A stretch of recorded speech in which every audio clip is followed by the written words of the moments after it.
Mapagpalang araw po sa inyong lahat mga kapatid. Kumusta po sa araw na ito? Ngayong ay araw ng Sabado, 2025.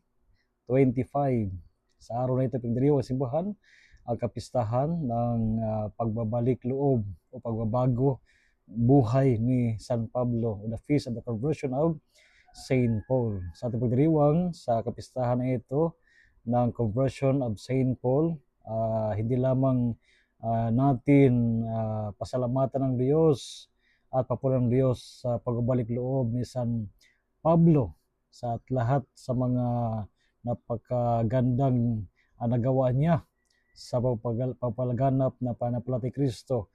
Higit sa lahat ay maging isang paalala sa atin, sa bawat sa atin, ang tawag ng pagbabalik loob sa ating Panginoon. One of the enemy of conversion is saying that there is nothing wrong with myself because I am praying, I am going to mass, na parang yun ay basihan na I am already good, I am already righteous. Ito po ay talagang nakakalungkot kung ganito ang ating kiniklaim sa buhay natin, lalo na bilang isang Kristiyano. Kaya sa buhay natin, pagkalaga ay sometimes we have to stop for a while in order to examine ourselves using the Word of God. Asking Lord, what do you want me to know? What do you want me to see? Anong gusto mong makita ko? Ano gusto mong sabihin sa buhay ko? Sa magitan lamang ng kababaan ng ating kalooban ay makikita natin yung mga bagay na dapat baguhin sa buhay natin. Ay sana ay huwag tayo maging kontento sa mga ginagawa natin sa buhay. Datapwat, lagi nating hangarin araw-araw ang pagbabalik loob sa Panginoon.